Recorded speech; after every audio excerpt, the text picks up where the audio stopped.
क्षेत्रवाद के, बिना भाई भतीजावाद के, बिना परिवारवाद के आज हमारी सरकार ने, भारतीय जनता पार्टी की सरकार ने प्रदेश को आगे बढ़ाने का काम किया है। इससे पहले की सरकारें क्षेत्रवाद का शिकार थी और आज हमारी प्रदेश ने सबका साथ, सबका विकास और सबका प्रयास को लेकर के पूरे हरियाणा प्रदेश के अंदर एक सार जो यहाँ पर डेवलपमेंट की है, जो विकास किया है, उसमें हरियाणा प्रदेश के हर कोने के अंदर पंचकूला से लेकर पलवल तक, फरीदाबाद से लेकर महेंद्रगढ़ तक पूरा विकास हर विधानसभा क्षेत्र के अंदर हुआ है। आज पंचकूला के अंदर भी आप सबके आशीर्वाद से लगभग एक विधानसभा में 5,500 करोड़ रुपए के विकास काम, जिसके अंदर आदरणीय नरेंद्र मोदी जी का विशेष यहाँ पर हमें आशीर्वाद मिला, क्योंकि आदरणीय मोदी जी का विशेष जो आशीर्वाद पंचकूला में वो 5 साल रहे। इसके लिए हमारे कई जो केंद्रीय स्तर के प्रोजेक्ट पंचकूला में आए और आज जिस प्रकार से पंचकूला के अंदर विकास हुआ है, आज पंचकूला की जनता जानती है। हुड्डा जी का 10 साल का शासन, जब पंचकूला की उपेक्षा की गई, पंचकूला के साथ भेदभाव किया गया, यहाँ पर डेवलपमेंट के नाम पर एक ईंट भी नहीं लगी। भाई चंद्रमोहन 18 साल तक विधायक रहे। मैंने बार बार उनसे पूछा है, चंद्रमोहन जी कोई 18 काम बता दीजिए जो 18 साल के अंदर आपने किए हो। आज तक वो एक भी काम नहीं बता सके। मैंने उनसे पूछा है कि चंद्रमोहन जी 18 साल कौन सी फिजाओं के अंदर खो गए थे, कहां चले गए थे। आज पंचकूला की जनता आपको 15 साल से देख रही है कि आप कहां पे हैं। एक प्रश्न जो जनता पूछ रही है कि चंद्रमोहन जी आपने अपना धर्म परिवर्तन किया था, आप चंद्रमोहन से आप यहाँ पर चांद मोहम्मद बने थे, अब वो चांद मोहम्मद से चंद्रमोहन अभी तक नहीं बने। उन्होंने जो मुस्लिम धर्म था उससे हिंदू धर्म के अंदर परिवर्तन अभी तक नहीं किया। आज वो हिंदू है या मुसलमान है, आज ये यहाँ के लोगों की जनता को इस बात का जवाब देना होगा। मैं समझता हूँ कि आज समय की कमी है। हम आदरणीय योगी आदित्यनाथ जी को सुनने के लिए आए हैं। मैं आपके सामने और अधिक समय न लेता हुआ आप सभी का इतनी बड़ी संख्या में यहाँ पधारने के लिए हार्दिक आभार व्यक्त करता हूँ, हार्दिक धन्यवाद करता हूँ और आदरणीय योगी आदित्यनाथ जी का फिर एक बार अपनी तरफ से, आपकी तरफ से बहुत बहुत आभार व्यक्त करता हूँ। जय हिंद, जय भारत, जय श्री राम, जय जय श्री राम, जय जय श्री राम। बहुत बहुत धन्यवाद। मैं अब हिंदू हृदय सम्राट, करोड़ों हिंदुओं के सपने को अयोध्या में भव्य राम मंदिर का निर्माण करवाने में जिनका महत्वपूर्ण योगदान और उत्तर प्रदेश को भय और भ्रष्टाचार मुक्त कर विकास के पथ पर अग्रसर करने वाले यशस्वी मुख्यमंत्री आदरणीय योगी आदित्यनाथ जी से आग्रह करूंगा कि वो आए और हमारा वक्तव्य हम लोगों के बीच में, शब्द हम लोगों के बीच में रखे। आदरणीय योगी आदित्यनाथ जी, योगी जी को जय श्री राम, योगी जी को जय श्री राम।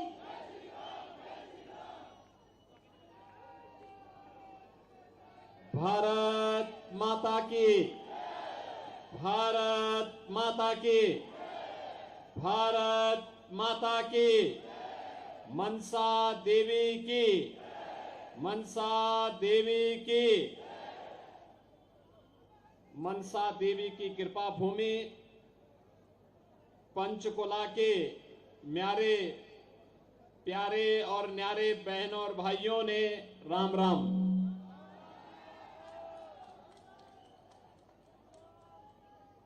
गुरुद्वारा नाडा साहिब जी की इस पवित्र भूमि पर शीश नवाते हुए मैं आप सबका हृदय से अभिनंदन करता हूं।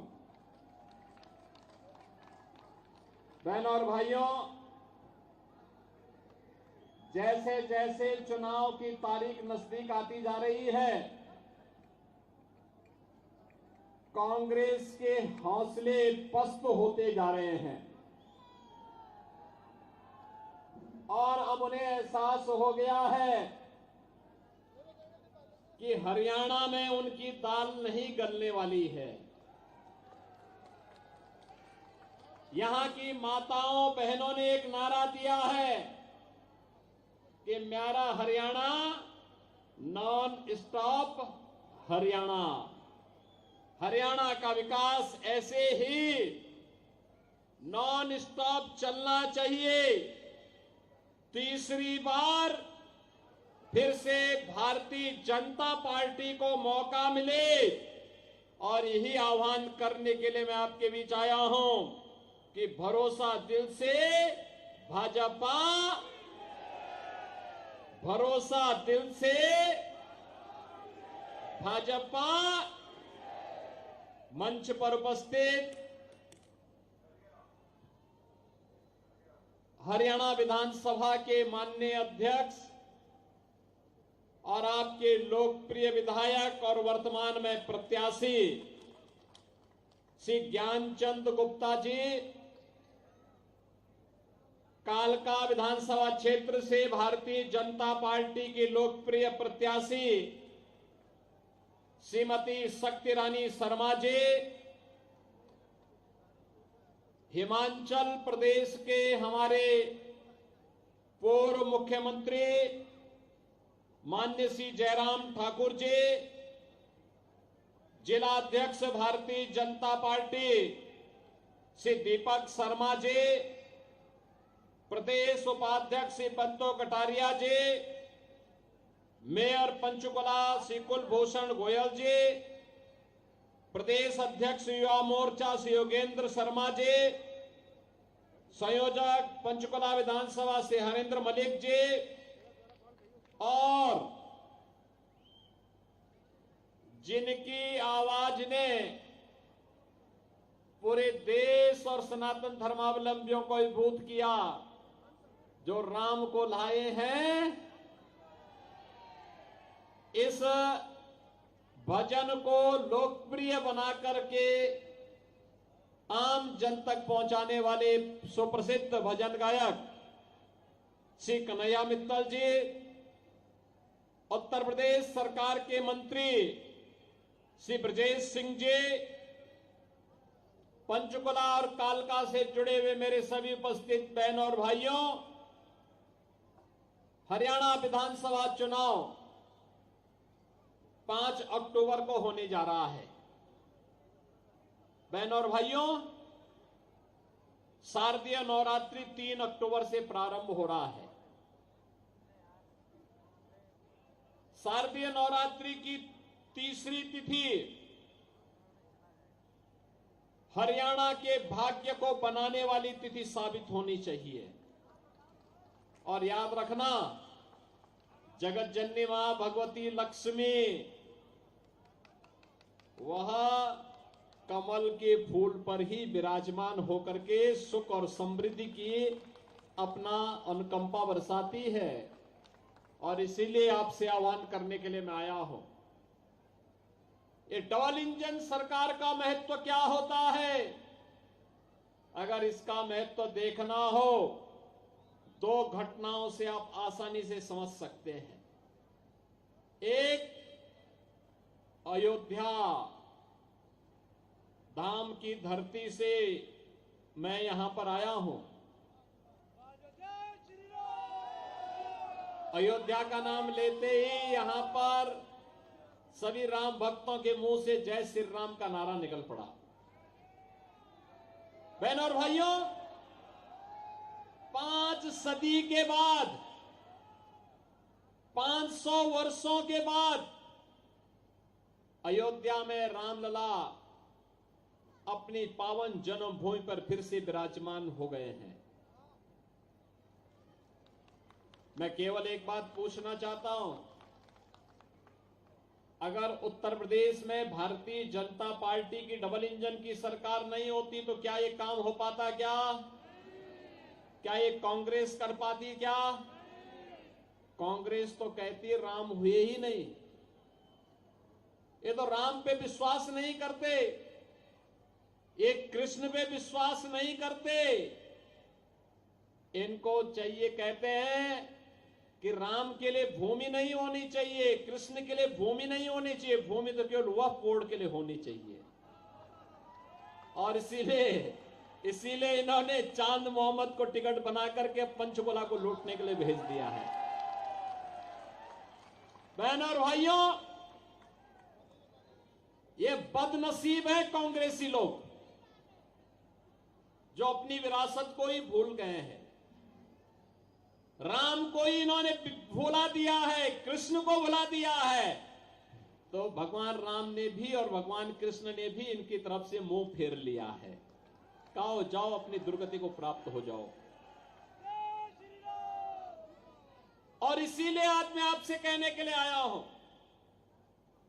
कि कांग्रेस को भी, देश ने भी, हरियाणा ने भी और यूपी ने भी 60 वर्ष से अधिक समय तक शासन करने का अवसर दिया था। प्रदेश में भी और केंद्र में भी उन्होंने राम जन्मभूमि की सुध नहीं ली, आपके विकास की सुध नहीं ली, आपके लोक कल्याण की सुध नहीं ली। ये केवल अपना भरते रहे, अपने परिवार के नाम पर करते रहे, बाकी किसी के नाम से इनको कोई लेना देना नहीं था। लेकिन बहनों और भाइयों, जैसे ही 2014 में मोदी जी देश के प्रधानमंत्री बने, 17 में मोदी जी के आह्वान पर यूपी के अंदर सरकार बनी, अगले 2 वर्ष के अंदर, मात्र 2 वर्ष के अंदर डबल इंजन की सरकार ने 500 वर्षों की समस्या का समाधान कर दिया और अयोध्या में रामलला का विराजमान हो गया। यह है डबल इंजन सरकार की ताकत। डबल इंजन सरकार की ताकत दूसरी क्या हो सकती है? कांग्रेस ने दंश दिया आतंकवाद का, नक्सलवाद का, अलगाववाद का, अराजकता का, महंगाई का, भ्रष्टाचार का, भाई भतीजावाद का, क्षेत्रवाद का, जातिवाद का। भाजपा ने नारा दिया राष्ट्रवाद का। भारतीय जनता पार्टी ने कहा सबका साथ सबका विकास। भारतीय जनता पार्टी ने कहा था कश्मीर के लिए एक देश में 2 प्रधान, 2 निशान और 2 विधान नहीं चलेंगे, नहीं चलेंगे। और बहनों और भाइयों, भारतीय जनता पार्टी का जो आह्वान था, आज उस आह्वान के रूप में आप देख सकते हैं कश्मीर में धारा 370 समाप्त हो गई। कश्मीर में धारा 370 समाप्त। कल कश्मीर, जम्मू कश्मीर विधानसभा का अंतिम चरण का चुनाव है। अभी 3 दिन पहले मैं स्वयं जम्मू में था। जम्मू एयरपोर्ट पे मैं गया तो एक आवाज आई कि राम राम साहब, जो कि मेरा कोई परिचय था नहीं, तो मैं सीधे जा रहा था। तब तक आवाज आई फिर कि योगी जी राम राम। मैंने देखा तो एक मौलवी थे।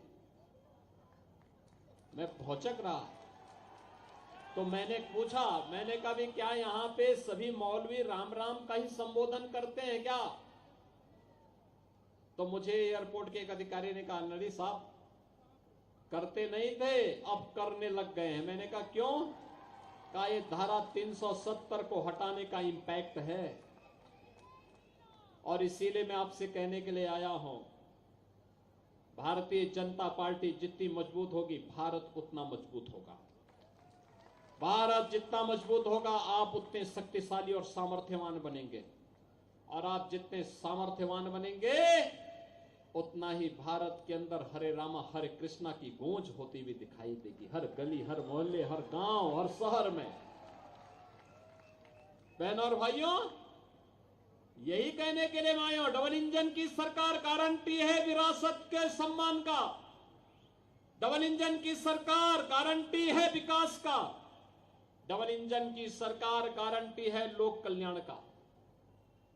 याद करिए, कांग्रेस के समय में किसान आत्महत्या करता था, नौजवान पलायन करता था, गरीब भूख से मरता था, बहन और बेटियों की इज्जत सुरक्षित नहीं थी। और आज कमबख्त पाकिस्तान भूखों मर रहा है, भीख का कटोरा लेकर के दुनिया के अंदर जाता है, कोई पूछने वाला नहीं। और मोदी जी के नेतृत्व में भारत 80 करोड़ लोगों को फ्री में राशन की सुविधा का लाभ दे रहा है, 60 करोड़ लोगों को 5 लाख रुपए की आयुष्मान भारत की सुविधा का लाभ दे रहा है, 5 लाख रुपए प्रतिवर्ष स्वास्थ्य बीमा के लिए, कहीं भी जाइए उपचार करा के आइए।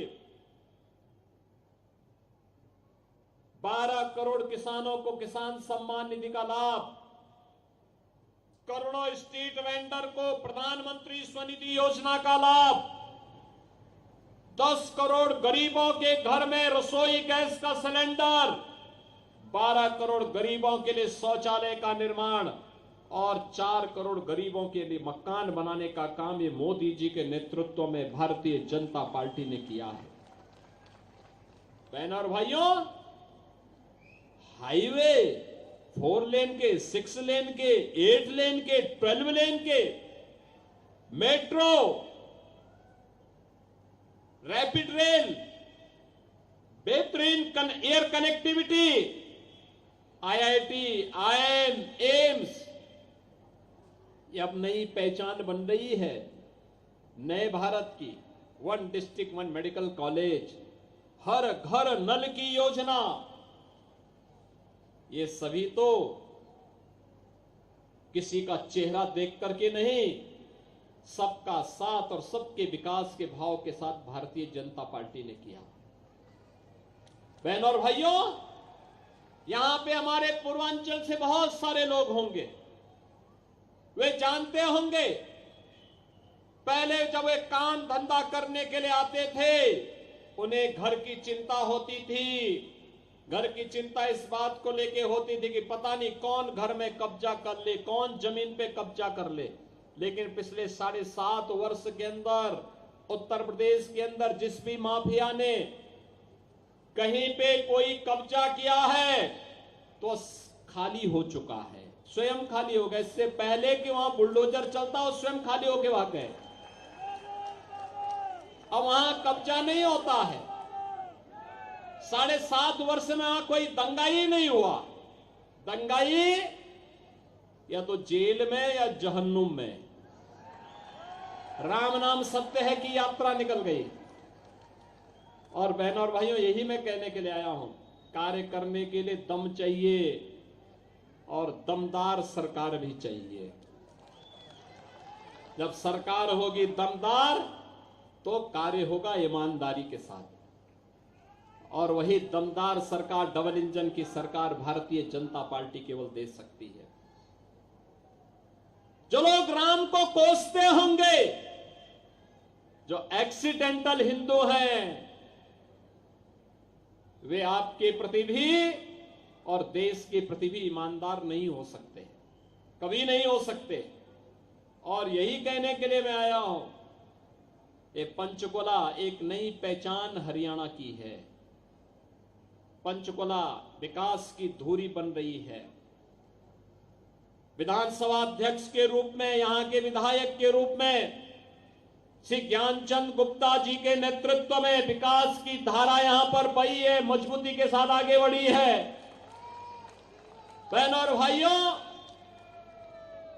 एक महत्वपूर्ण संवैधानिक पद पर बैठने के बाद व्यक्ति के पास जिम्मेदारी होती है और ये उस क्षेत्र के जनता जनार्दन का दायित्व बनता है कि उनके द्वारा चुना गया जनप्रतिनिधि न केवल उनकी विधानसभा के लिए बल्कि पूरे प्रदेश के लिए कार्य कर रहा है और विधानमंडल के कार्यक्रमों के साथ देश और दुनिया का भ्रमण करके अपने हरियाणा के बारे में भी लोगों को अवगत करा रहा है।